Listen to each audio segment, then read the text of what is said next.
going green, eco-friendly, slow living. Buzzwords that you're probably hearing more and more of. But the question is, how can we live more sustainably? Welcome to My Dream Green Home. The show helping everyday Kiwis like you and me who all want to do their bit for the planet. We need to make it livable for these little ones. They'll come here to our beautiful HQ where our team of experts and I will give them a budget. We've allocated you 45K total. It's going to be amazing. A plan. Go bigger, utilise the whole space. Ooh. It's so cool to see it 3D and come to life. And some inspiration. This is actually food. Is it? Then, our homeowners will do some serious mahi Holy moly! to transform their green dreams into reality. Oh my goodness, what a transformation. In living my dream. And you might be inspired to live your green dreams too.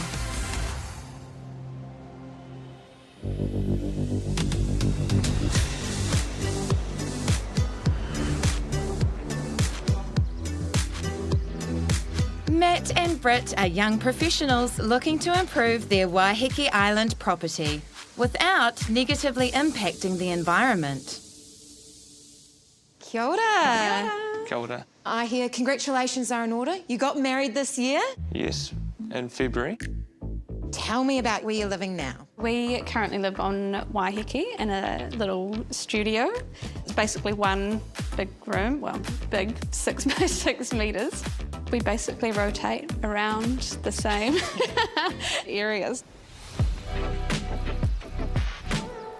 So this is like the lounge, TV, wardrobe over here, dining, and the bedroom, all in one room. Yeah, it's quite a big section, so it's like, I think it's about 1,700 or 1,800 square metres, and we're using 36 metres squared of it at the moment, right at the top. Oh, wow. Yeah, so it goes about 90 metres down, and it's just all native bush. So many beautiful native trees. Matt just loves the Nico. Oh, yeah. Oh, you're a Nico fan? Yeah. Go the Nico. Nico's my favourite tree, yeah, pretty much, yeah. Beautiful Nico trees aside, living in the bush for this couple comes with its downside. We've got a bit of an outdoor kitchen set up, so we're going, I think, 1.5 years cooking outside on a barbecue. And you're still together. Yes. The arguments haven't broken you apart yet. That's impressive. Or the barbecuing's good, I don't know. Keep stirring. I don't want it to stick to the bottom. In summer, the outdoor kitchen is great. But yeah, we got to about July when the winter really came. We had to get some outdoor heating. I was a puffer jacket and Brit would be the heater, so. It's been an experience. Like, I think we'll always probably look back and be like, I can't believe we lived like that for 18 months. Apart from the kitchen, what other challenges does your house present? It's quite a skinny section. I think it's about 25 metres wide. So in terms of building on there, it's quite hard to get anything down the side of the house, and anything new would have to go behind the current building, and it's quite a steep slope as well. It's just like dense bush. As you can see, you can't see anything past there. Another thing that's really important is we really want to make the property accessible. It's a bit of a slip hazard at the moment, so part of doing the build is definitely working out how to get easier, more user-friendly access down to the house. With your property on Waiheke, what is your dream for it? The dream is to convert the studio into kitchen, living, dining, and have a nice deck, and then some bedrooms, so we have separate living, working, sleeping area. sleeping. Yeah. Yeah, perfect. Like a more traditional style house, Yes, right? exactly. Yes. We work from home a wee bit of the time, so adding a couple of bedrooms, a couple of bathrooms, and a study that would fit our needs.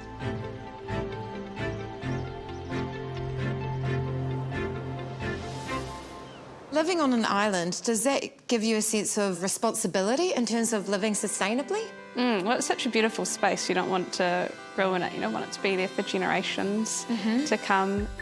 Sustainability definitely makes sense on the island, so we've been looking at off-site manufacture homes. The concept of the tiny home ticked a lot of boxes for us. Matt and Brit are already in the process of adding a tiny house extension to their existing tiny studio.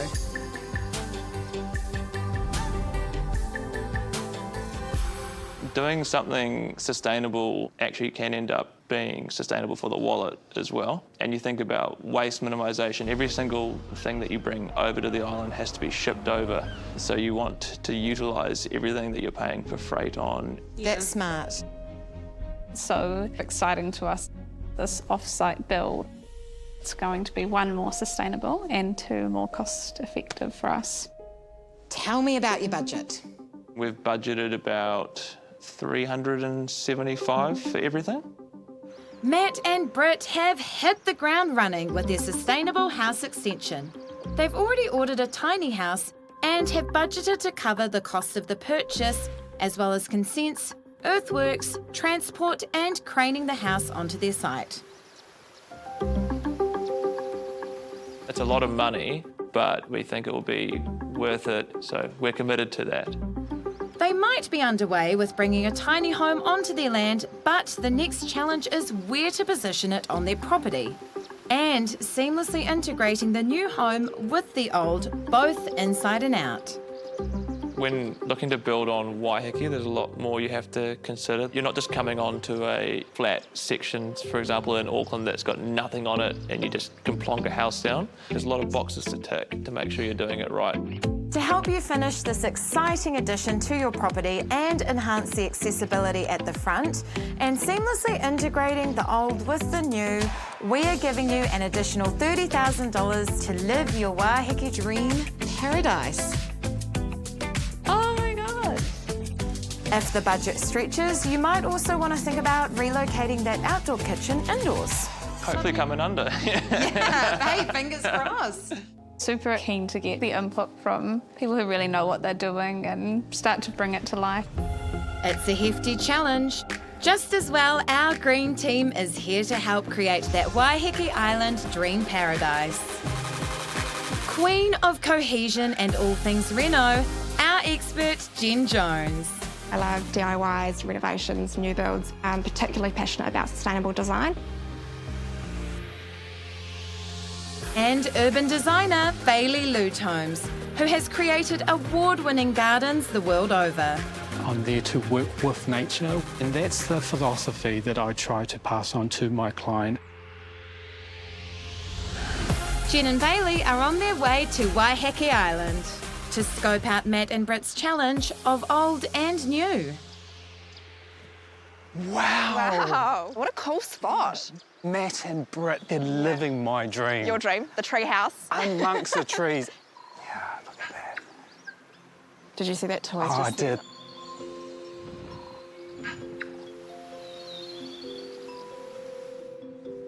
Wow. Cool. I feel so relaxed in here. Yeah. It's open. I feel like I'm in the treetops. Yeah. And I noticed that there's some doors to nowhere here which really lend themselves to actually opening out onto a deck and bringing outside in. I just want to be able to make a space that's more functional for them. There's enough space for them at the moment, but it's not the most conducive to entertainment, and I'm sure they'd love to bring their friends here and enjoy the setting together. I just want to add on to it, just to make it a little bit more user-friendly. What did you think of the pathway that we came in on? It's a little bit confusing. The path to the front door is not clear. I feel that there's a much better solution. I feel we should be walking amongst the trees, underneath the canopy. I noticed we don't have a kitchen here, Jen. No, it's outside. Oh, is it? Yeah, it's just tucked around the corner. I'm dying to get outside, so shall we go and have a look? Let's go have a look.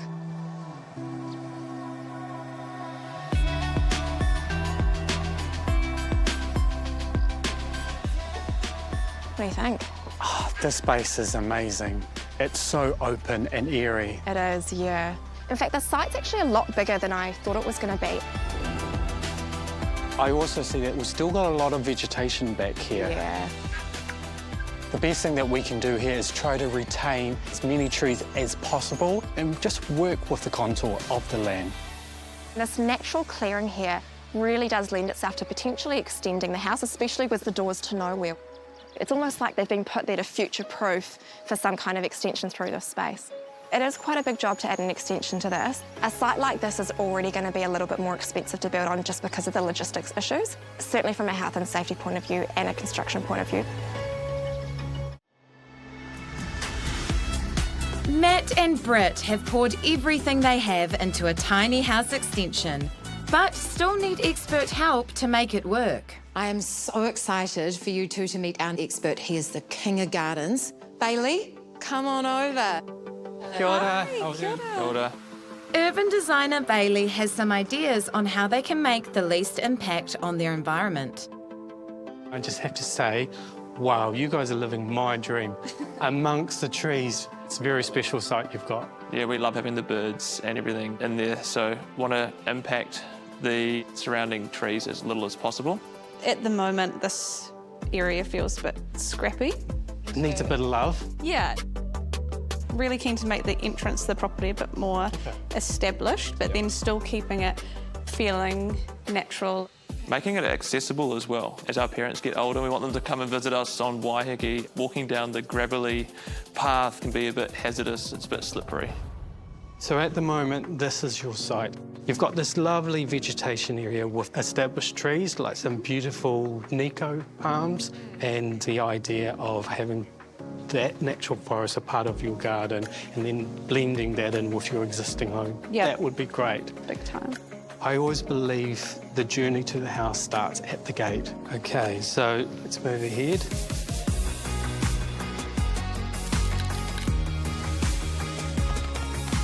Wow. So this is what we're proposing. I love it. Your current path leads through this area here. Because this is the wide open space, I propose that's where you should be keeping your green area, your growing area. I would propose to have the path leading to your front door, walking through the Nico palms and the other established trees. That way we can introduce other natives, other ground covers to create that lush kind of forest feel. It looks love awesome. It looks much Tidier. tidier. It's like another part of the property that at the moment doesn't really feel like it's doing anything. Do you guys feel ready to take on this garden? Yeah, it looks like a bit of work, but doable for sure. Oh, Yeah. absolutely. Very envious. You're living the dream, so kudos to you guys. Thank you. Thanks, Bailey. Good luck, Thanks guys. so much. Haere That's rā. awesome. Now for Jen's guidance on how to create a more cohesive extension with the existing studio.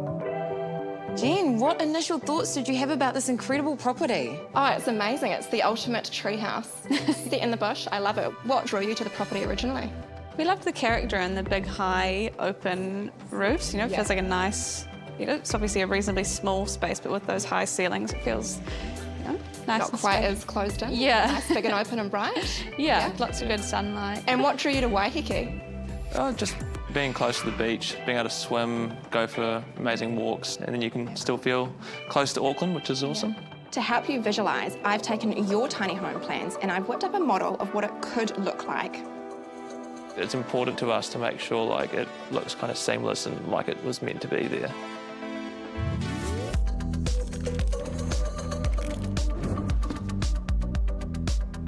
I love it. That looks awesome. You've got your 2 bedrooms in your office, ensuite walk-in wardrobe, and then moving through, we can transform this existing studio space into open plan living.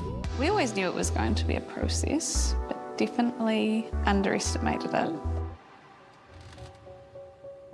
By putting an extension on piles, it's going to be a lot more cost effective and it's going to have a lot less impact on the environment as well. We don't want to burden the environment too much with this project. And what about the construction side of things and doing it sustainably? Prefabricated homes, just by nature, produce less waste because they can be a little bit more efficient with the way that they build off-site. We don't have to worry about getting as much construction rubbish off-site. We're kind of working with what you've got and then we're adding onto it in as minimal a way as we can. This is quite an undertaking for a first renovation. There is still also an element of unknown.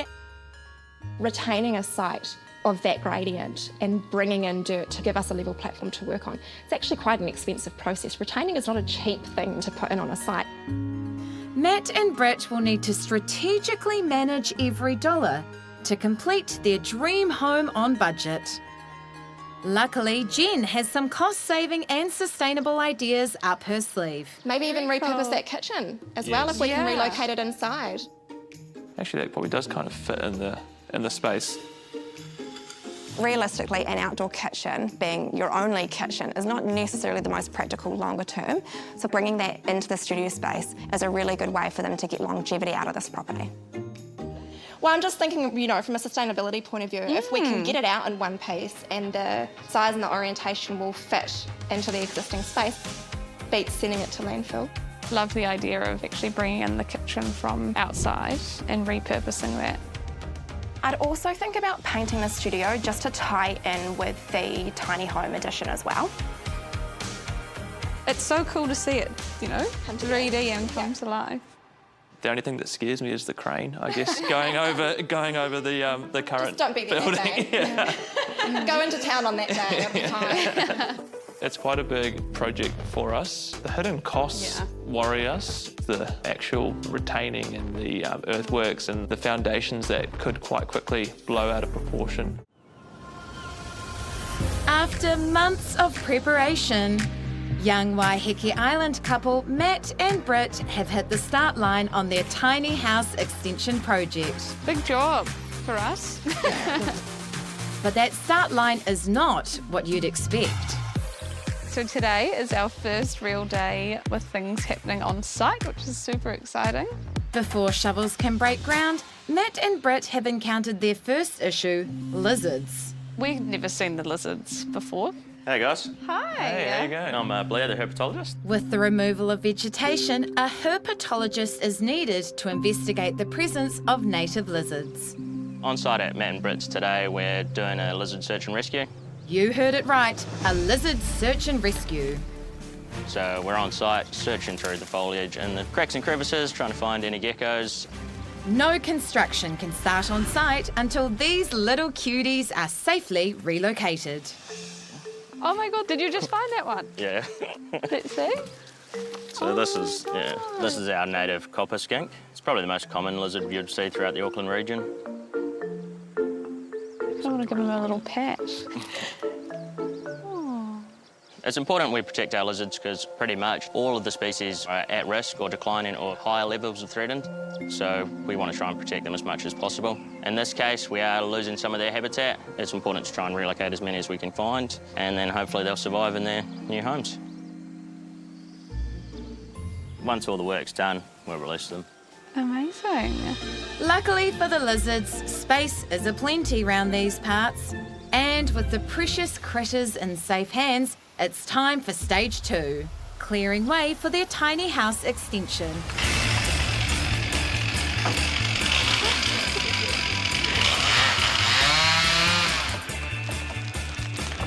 Woo! So excited. Feels different already, one panga down.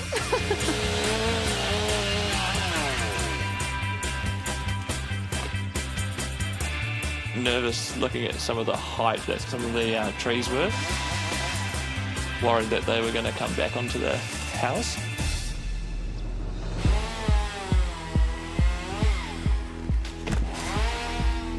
As a condition of resource consent, Matt and Brit need to replant at least 40 new natives on their land to help with revegetation.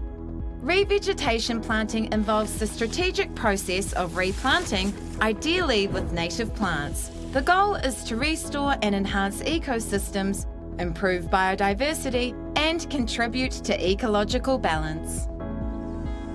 It definitely makes us feel a bit better about taking trees down, knowing that there is some logic and theory behind the process. It's not just like it used to be, where anyone can go down and just chop trees down without thinking.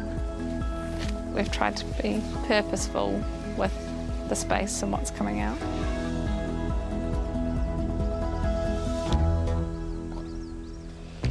Looks good.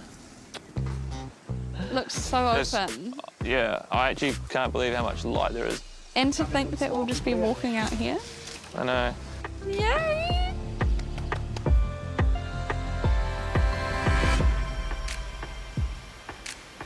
I'm off to meet Bailey at a stunning location to understand what's possible when it comes to natives and revegetation. Kia ora, Bailey. Welcome, Brit. Welcome to wonderful Wellington. Wonderful windy Wellington. Well, you can't have Wellington without its iconic wind, can you? But your hair's looking lovely. Thank you, Yeah, look at Bailey. it. Tell me, where are we? I brought you here to Otari Walton's Bush. It's an amazing botanic garden with 100% of its vegetation being New Zealand native plants. More than 1,200 native plant species fill the 100 hectares of land and have been growing for hundreds of years. Ooh. Yeah, just mind your step. Can I take the escalator? I wanted to show Rhiannon this garden, not just because it's a beautiful space, but the fact that it relates to a lot of Kiwi homes. Look at that. Especially Matt and Brit. They've done some clearing to make way for their tiny pod. Isn't this bush gorgeous? It's incredible. There's like 50 shades of beautiful green. There is 50 shades of beautiful green. But then there's also this. Yeah, what is going on here? This used to be a sports field. And over time, rain has caused erosion. As you can see behind us, there was a massive slip. There wasn't any vegetation holding the ground together. It's so important to be able to observe our environment and learn from it. Yeah. And the best solution is to revegetate.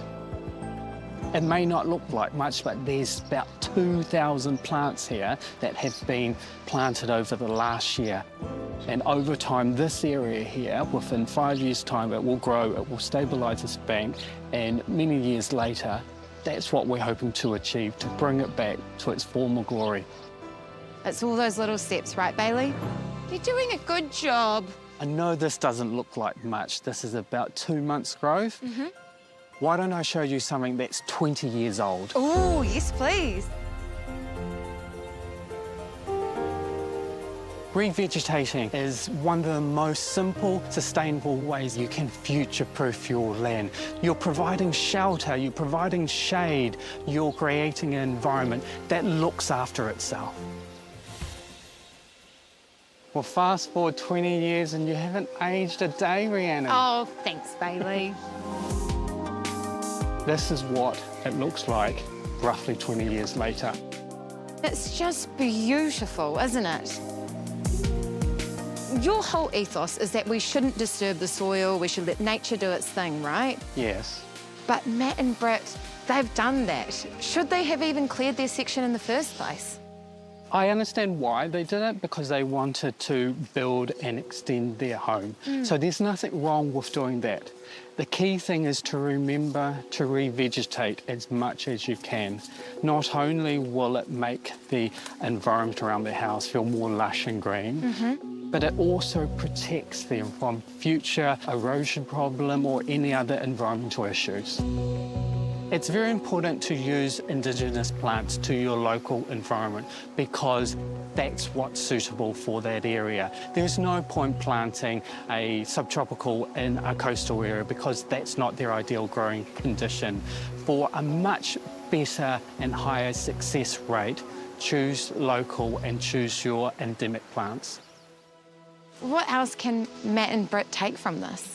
One of the amazing benefits of revegetation is creating these new habitats for our wildlife to return. The kaka, karere, and the tui. But also things like the geckos, the lizards, weka, and even glowworms are coming back to this garden. It is beautiful. The way nature intends it to be. Back to the bush of Waiheke Island. New path layouts for the garden. The dogs like it. Go, go. Matt and Brit's construction team are prepping for the impending arrival. Their tiny home extension. We've had a busy few weeks. We've had the diggers on site, laying all the foundations. Oh, look at that, just like that. So they're all set in concrete now, which is fantastic. Concrete going into the pile.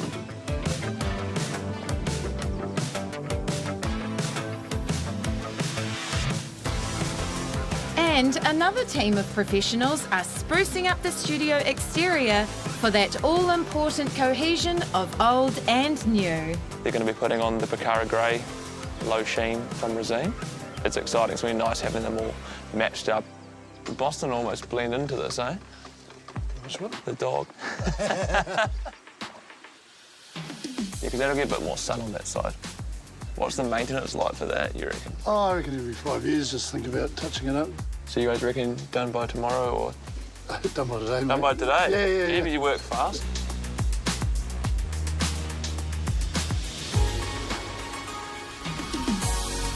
Two weeks later, the tiny home we've heard so much about is finally en route to its Waiheke Island resting place. Matt and Brit opted for a prefab extension instead of building from scratch. But there's still some high risks involved.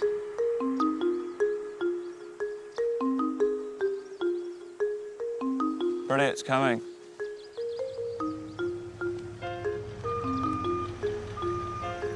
I'm a bit anxious, just seeing the crane, how big it is, all set up now, it makes it a bit more real.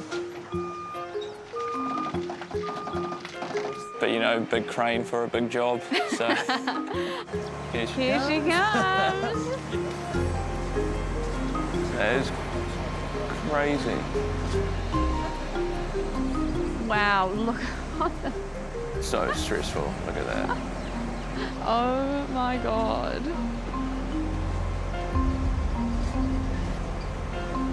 Holy, okay, this is the part where it can crush the house. If anything goes wrong, 2 for 1. it's like, yeah, where are we going to live? What are we going to do? She's swinging a bit. Oh,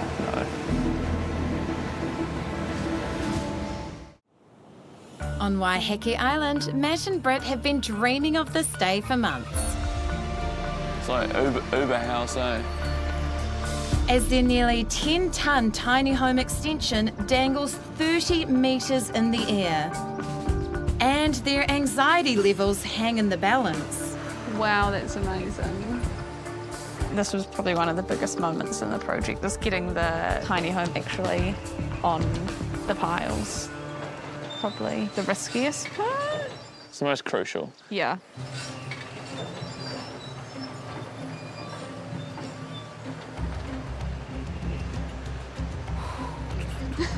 So close.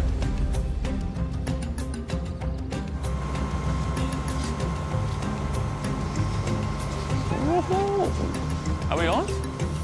We're on! Yes. Woo! That is so good. Yes.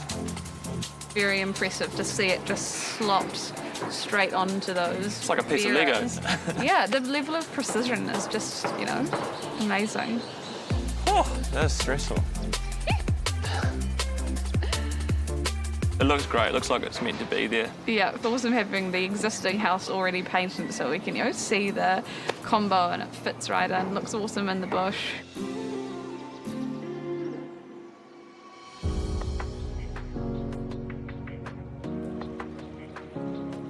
I'm heading out for a big day of my own to meet up with my green team buddy, Jen Jones. She's invited me to Tauranga for a very different tiny home tour. Jen, look at this place. I know. Oh my God, it's so nice. Isn't it just? I feel like a regular Mowgli in the Jungle Book. Look at this.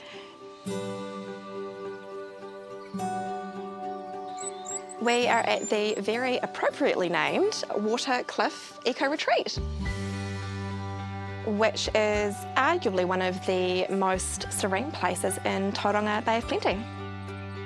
On this particular piece of land for off-grid tiny homes, they are totally disconnected from essentially mains power and town supplied water. There are a number of large sets of solar panels harnessing this beautiful sunshine. They are charging their batteries throughout the day, and then those batteries are running the tiny homes when the sun's down.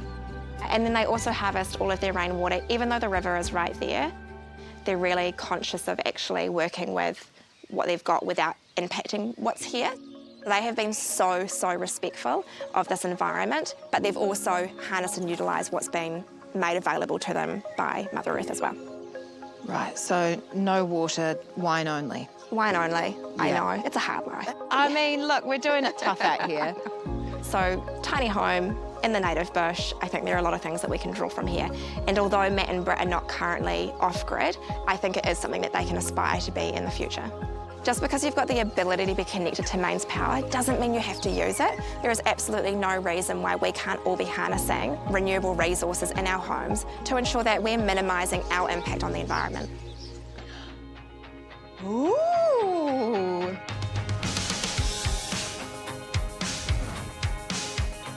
This is so nice. Isn't it?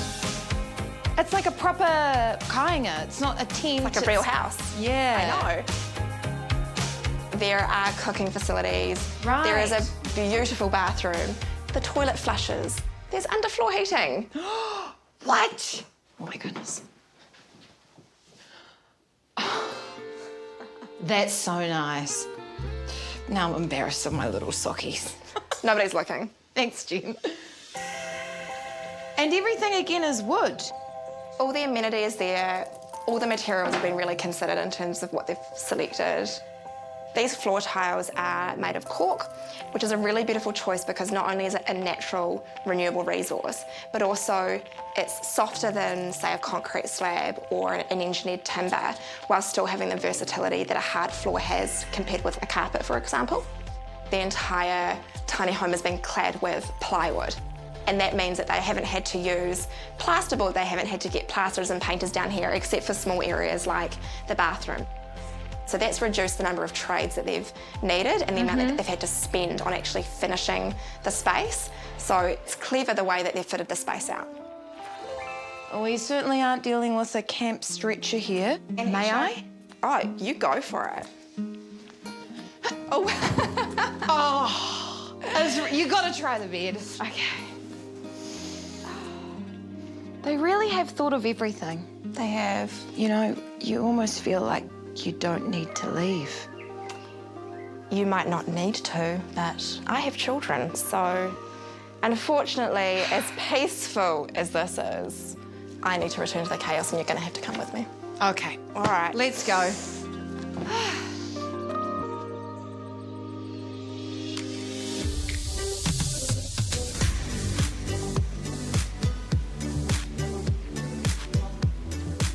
On Waiheke Island, the heavy lifting is done, but the mahi in the studio is far from over. I think it's gonna be like a 10-centimetre wheel. No. Hello. How are you? Hey, Jen. Good, thank you. So you have a tiny home in your backyard.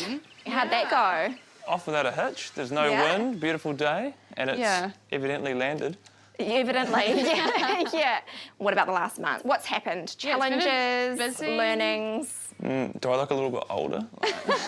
Maybe a little bit hairier. Yeah, true. Logistically speaking, this is quite a challenging project. It's a steep site, it's in the bush, they've got massive piles and footings that have had to go in to actually take that structure. So it's a pretty big job for a couple of renovation rookies to take on, and I'm really impressed with the way that they've been dealing with it. So we talked about in HQ potentially repurposing this kitchen or certainly bringing the kitchen inside. Is that still the plan? We haven't locked in the kitchen yet. That's very much what's left over in the budget. Yeah, I can see how the layout would work in here. Yeah, whether we put the kitchen from out there kind of against the back wall and then have this as like a floating island. I'm really excited to see how this new deck ties the two spaces together, what they subtract from the existing studio, how they fit out the new one, and what that outdoor living area is going to look like. But there's still more mahi to be done. Everything's been like go, go, go. Bit of time pressure. Connecting the tiny house with the deck. We come on through the lounge, and then the deck, all the bearers and joists are in. The boys are putting up some engineering. For a long time, it felt just like a distant dream. Yeah. It's starting to feel more like a reality.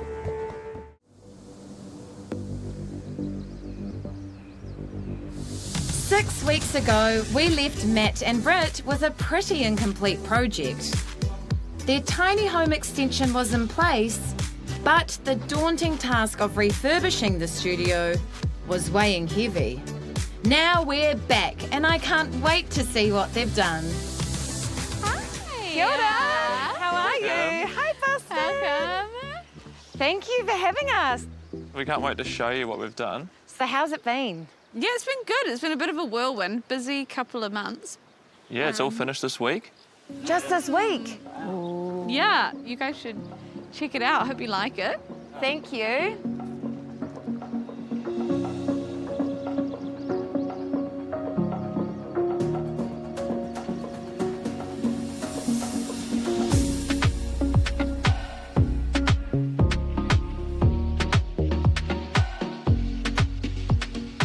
Wow. Now this is what I call an entry. Isn't it gorgeous? Can you feel the calmness, you know, walking amongst these native trees? I noticed the balustrade as we were walking down. It would have come from the trees that they cut down to make room for their tiny home. So they've used it in such a creative way, and I love that. They've softly interplanted with some of these endemic planters like ferns and the kawakawa. And over time, it will encourage the native wildlife back. You know, like the skinks, the lizards, the birds. Imagine walking home to your front door and, you know, a native tui or a kakao flies over your head. How magical that is. Gosh, you're really selling me the Waiheke fantasy. And even the facade of the house looks different, right, Jen? Yes, yeah, they've repainted it. I think it was like a sort of a minty green. And they've got a really beautiful, strong black. It also enables it to actually blend into the background so that all the beautiful native plants can really pop in front of it, which is great. Oh.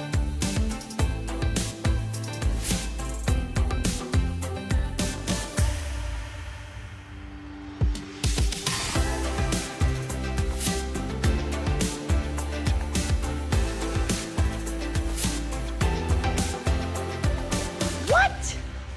This wasn't here? No, it wasn't. This was outside. No, it was. It was.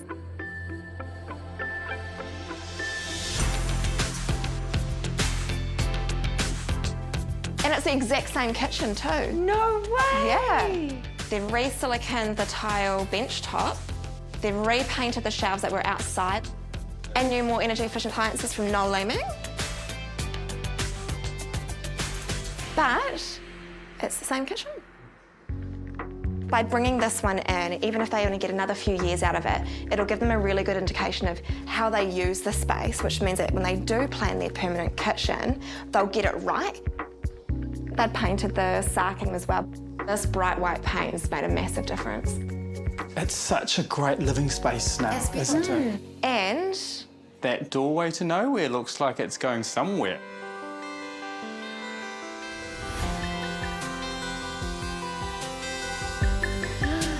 Wow.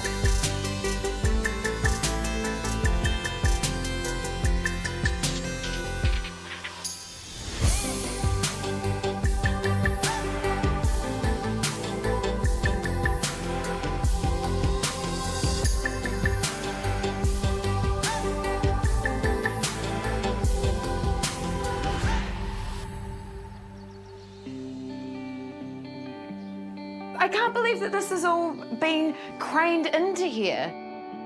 And this whole thing was just built somewhere else. Wow. Amazing. Sounds simple, sounds easy. So easy. Just walk in the park. Do it in your sleep. The tiny home is beautiful. It's an extension of the personality that they've already illustrated through their existing studio. And because it was prefabricated on the mainland and delivered to site, there's been a lot less waste generated through construction, which is one of the biggest impacts that we actually have as an industry.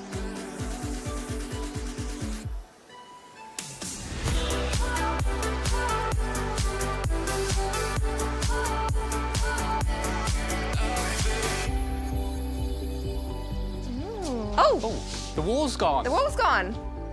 That's where the kitchen was. Wow. It's so big and spacious. Walk-in wardrobe and ensuite too, what a luxury. Ooh. This is yet another example of why sustainability does not mean compromise. Sustainability and aesthetics are not mutually exclusive. They can coexist, and this is inspiration for exactly that. What a beautiful home. Thank you. Thank you. How was the process getting it from a one-room studio, essentially, to what we have now? But a bit of a roller coaster. You know, a couple of months ago we were here chopping down the trees. It's quite a transformation. Tell me about the big day when you craned in the tiny home. How did that go? The crane guys were saying in lots of other lifts that they've had to like shave bits off to the beams. I think it's about 1 millimetre that they got it down to, which is pretty impressive. How important was it for you to do this sustainably? And do you think you've done that? Yeah, I think we've done a pretty good job. We've had like barely any rubbish go off site. Even the concrete tank, we're going to try use that to build some stairs. And now the awkward question I always have to ask, how did you go with your budget? We went pretty well, to be honest. Yeah. We didn't. Everything's been a blowout. Oh, no. Matt and Brit tapped into their 40k contingency fund to cover some unexpected costs for their water tank, earthworks, foundations and transport. It all comes out in the wash, really. Matt and Brit are such a beautiful couple. They're newlyweds and they didn't really know what they were getting into when they bought this studio, so I'm so impressed with them. They've really, really brought their vision to life. Thank you, and thanks so much for all your help along the way. Oh, it's our pleasure. Great, it's been awesome. They, at the get-go, had this idea of what they wanted to achieve, and we're so honoured to be able to share that journey with them.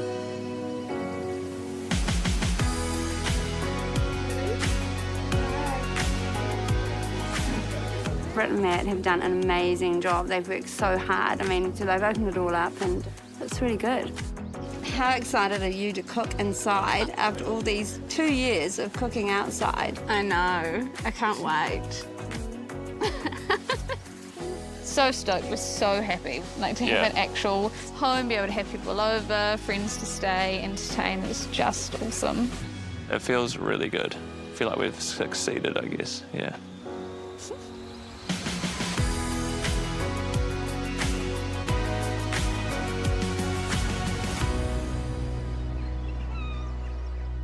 Three months later, Matt and Brit are loving their tiny home extension. The cherry on top, not having to cook outside when entertaining friends in whānau. And let's not forget the happily rehomed lizards. Next time, it's an SOS from the Flatties. All three of us in the kitchen is chaotic. We tend to throw a lot of food away. These sound like really easy changes. In dire need of a sustainable kitchen makeover. Some terracotta pots that we could use. Isn't that a type of cheese? And lifestyle overhaul. Mold-free. With some budget-friendly tricks that will inspire all of us. I'm speechless.